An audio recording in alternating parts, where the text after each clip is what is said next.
We're back for episode 2 of the Logic Speak podcast. I'm your host, Adam Bieber, Director of Business Development here at Logic Speak, and joined by my co-host, Jason Etheridge, founder and president of Logic Speak. Jason, welcome back. Thanks so much for having me. I had so much fun last time. I showed up again. In the same shirt. Right? So, yeah, for those of you that are listening, this episode is recorded just minutes after the previous episode, which is fun. Thank you for taking the time to sit down and have a couple of very specific conversations. And excited. I felt like the energy we had on the last episode was great, and I love kind of the cadence, the timing. We're going to try to aim for 15, 20 minutes with these first couple episodes, and then maybe throw in a couple long-form ones here and there as they make sense. But for this episode, I wanted to talk about another passion of yours, and that is self-awareness. You are probably the most self-aware leader I've ever worked with. I've told you that off camera, off microphone. But it's true. And I'm not just saying that because we're on the camera. It is remarkable the work that you put into understanding yourself, how you're wired, where your blind spots might be, where glaring issues could pop up, and you do a really great job at tackling those things head on and doing it transparently so that others can see the work you're doing. Not because you need a pat on the back, but because it's just who you are. Going back to what we talked about before, like your mission is so ingrained into what we do that we just get to see it all the time. So that's very kind. Thank you. Yeah. We could all use a pat on the back every now and then. I got you. Let's talk a little bit about self-awareness. You've written about this some over the last year, and maybe kind of digressed a little bit in some of the things you've written and put up on LinkedIn. But you've gone in and done some serious work when it comes to just the different types of assessments that are out there to really understand who you are. Myers-Briggs. I think it's fun to point out that you and I are virtually identical. ENFP. Working Genius. I think we're a little bit different there. Just a little bit. Yep. StrengthsFinder. Yep. There's only one. I think I've only ever met one other number one StrengthsFinder is Woo. Woo. Yeah. Woo. And so that's hilarious and awesome. You've done Colby, you've done DISC, and probably your favorite that I've heard you talk about the most is the Enneagram. It's absolutely my favorite. It is. So let's talk about it. Why? What? Well, before we do that, can I go back to come forward a little bit? Yes. So back to which you were so kind, back to the self-awareness and personal growth and that the journey. It wasn't always obvious to me that there was that people could be not as self-aware, or that let's just say in my life, I wasn't focused on being the best person I could be. I didn't know that was you just were who you were, right? Yeah, sure. And it was a season long ago when actually back to John Ott, our business coach, in a different life, he was a groups director at North Point, the church that we both attended, and so he became my groups director, and I was a group leader, and so over the course of the couple of years that we got to be in that role together, he would just invest in me and ask me kind of how things were going and how I was, not how the group was, but how I was. Yeah. And it was in that season that I really felt the accountability of wanting to become the best leader that I could be, both for my company, which I had at the time, as well as for the group of guys that I was leading. Sure.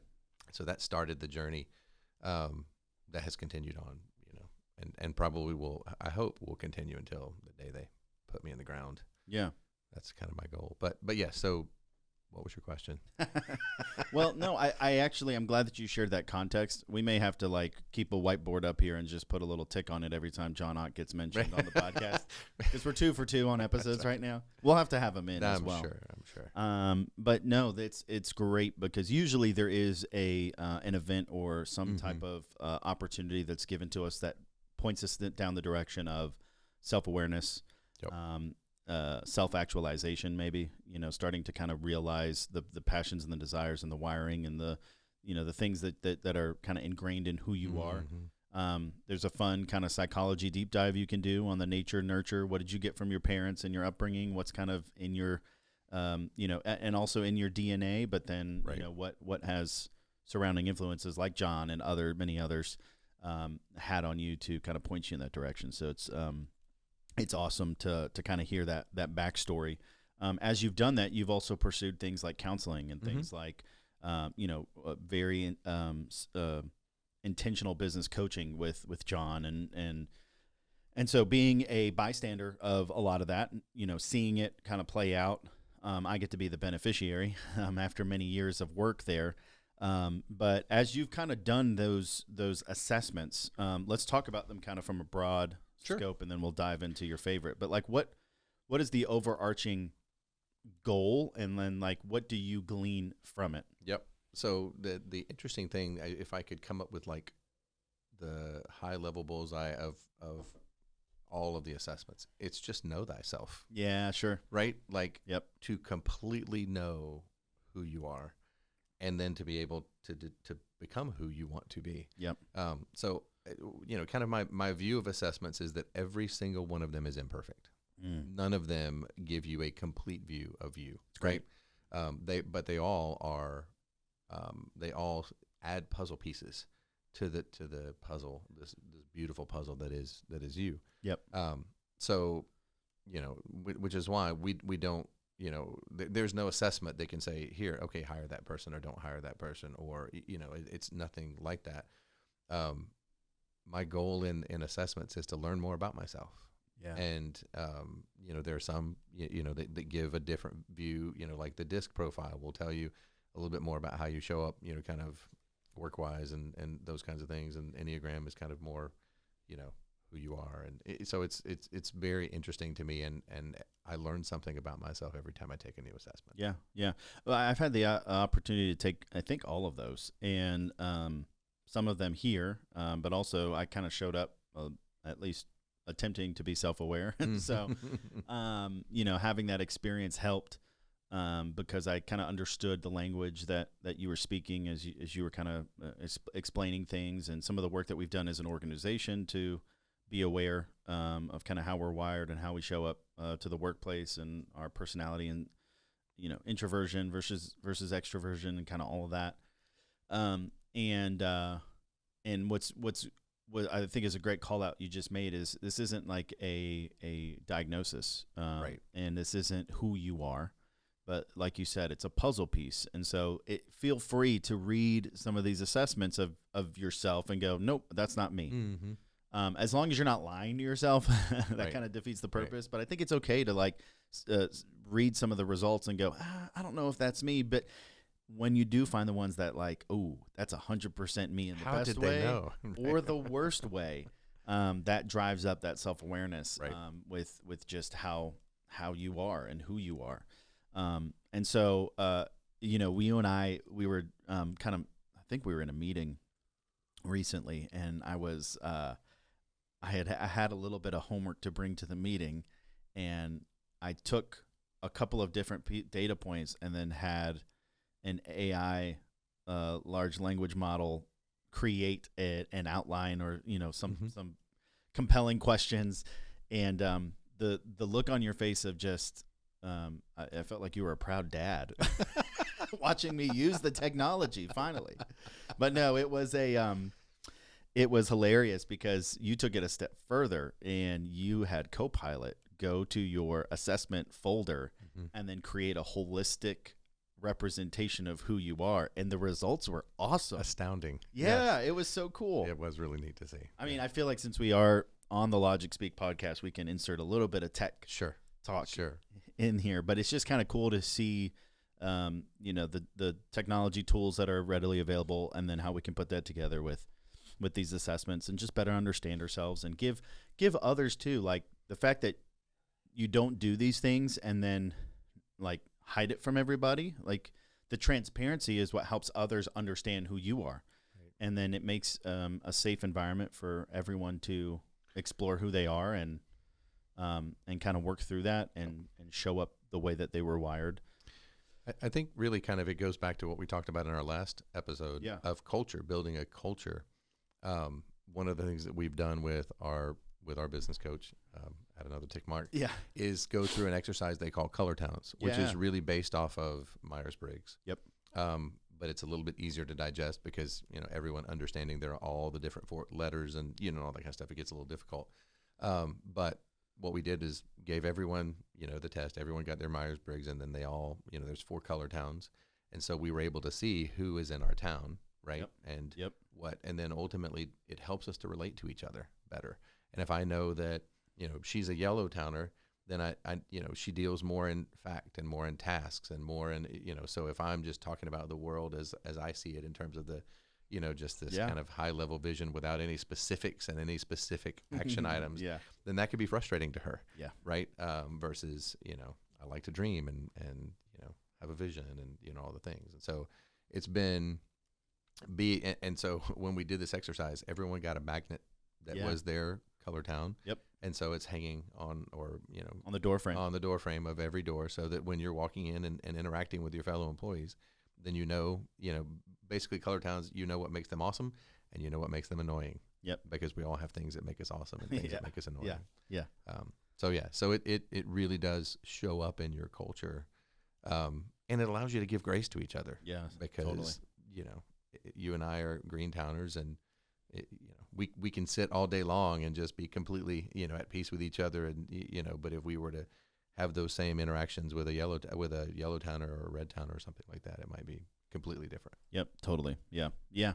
It has been such a great tool for us because, like you said, it's become almost a subliminal signal. Like I don't consciously think, okay, yellow, let me just approach cautiously and make sure I have my checklist ready to go. I'm not throwing shade here. No, not at all. We love our yellow towners. They keep us moving forward. They absolutely hold us together. But it's just given more insight. And man, when you look at it like you already mentioned, like puzzle pieces of who we are, but when you kind of look at it like, hey, Jason, you're a puzzle, and I want to best understand who you are. Having those little clues really do help. You can show up for people. And then when you think about it outside of the workplace and in your relationships, like what better way to show up and communicate love, care, consideration, grace, understanding when you communicate in a way that person needs to be communicated to. That's right. Which feels like we're headed toward Enneagram land here. Yeah. Let's go. Let's dive right in. So one of my favorite assessments is the Enneagram. We could spend hours and hours talking about the Enneagram, so we won't be able to dive in too deeply. 7 minutes. All right, there we go. But the thing that I love about the Enneagram, so for those who aren't aware, you're going to have to go read a ton about it, but there are 9 numbers, 1 through 9. And then there are you can have wings, and there's triads, and so there's a lot. It's a very complex model from I don't want to say thousands, but from a long time ago it began. But the thing that I love the most about Enneagram is it's one of the only assessments that will show you the different ways that you show up in your number when you're operating out of health and out of strength. Yep. An average kind of implementation or representation, and then when you're operating out of stress or insecurity, because those can be 3 very different ways that we show up in life. And so not only, especially as it relates to understanding myself and how I show up and to use the phrase, what it's like to be on the other side of me. Yeah.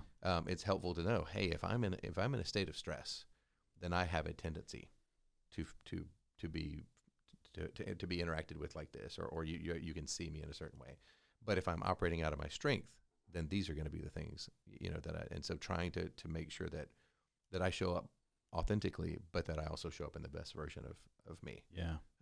Which I think is what we all want. Yeah. So out of the 1 through 9, those represent different types.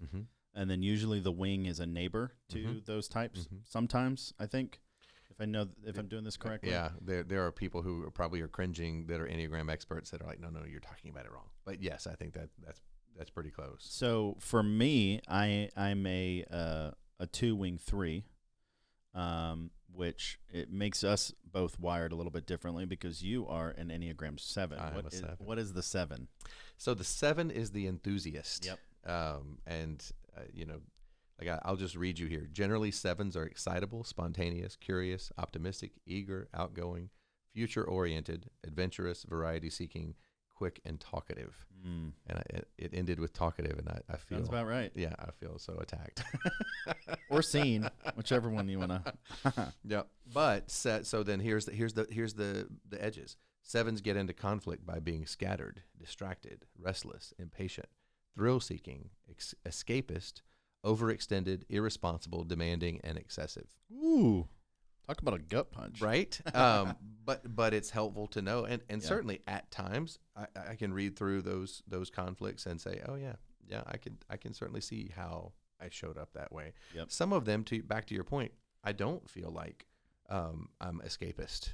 You know, I think maybe in younger years I might have shown up that way at times, but I think as I've grown and become more self-aware and become more emotionally mature, I think that defines me less. Yeah. So it's really great to be able to see kind of your own maturity and growth. Yeah, going back to self-awareness, but not letting it define you. I think that's great. What's your wing? I don't know. Okay. I can't remember. Yeah. So the 2 for me is the helper. Now, when I first stumbled upon the Enneagram was maybe 10 years ago, and I was actually pissed I wasn't a 7 because I was like, I am the happiest, most excited, energetic person I know. But as I really dug into it, I was like, oh, dang. Like, the 2 is me all day long. Do you want to hear something funny? What's so that? John would tell you for a long time I went back and forth about whether I was a 7 or a 2. Oh, okay. There it is. And if you look at my scores on Yep. the test, I'm like 1 away or equal between the 2. Yep. So I can. Makes sense. That's where you and I have our kind of Connection love piece. fest. Yeah. Yeah. Connection. That's better. Well, no, seriously, because then the 3 shows up, and it's close. Like, I think maybe they could swap between being a 3 with a wing 2 or a 2 with a wing 3. Yeah. Because the 3 is the achiever, and that's where just the high capacity, the want to win, I think pairing a helper, somebody who's there to serve, and then an achiever, somebody who wants to win, like that combination, I feel like makes me a great salesperson. Yep. And but there's also definitely some faults that lie in there Sure. for me as well. The one of the other things I wanted to mention about the Enneagram that's been really helpful is not even necessarily work, although there are relationships that work just like that, but especially when you're in relationship with someone that's really important to you. Yep. It can be a spouse, it can be a best friend, it can be a coworker. Yeah. Whatever that is, it can be such a help to understand what the other person's type is. Yeah. Because it allows you, again, back to that giving grace when you understand that, man, life is pretty stressful for them right now. And so I can see how they might be showing up in the stressful area of their type. Yep. So it does not excuse any behaviors or any actions or any of those Yep. things, but again, it helps you know each other. I'm a 7, I'm married to a 1, and so that's an interesting combination, and you'd have to read a lot more about that to understand why. But Yeah, no, well, I was going to say, you, I think it's okay to call it out because you wrote about it. So it's public, it's out there. But Ashley, who is our chief of staff here at Logic Speak and has been here the second longest out of anybody, and as I say, the glue that really holds us all together, Ashley's an Enneagram 1. Right. And so you have a 1 in the office and a 1 at home, which you get to kind of manage the dynamics of that.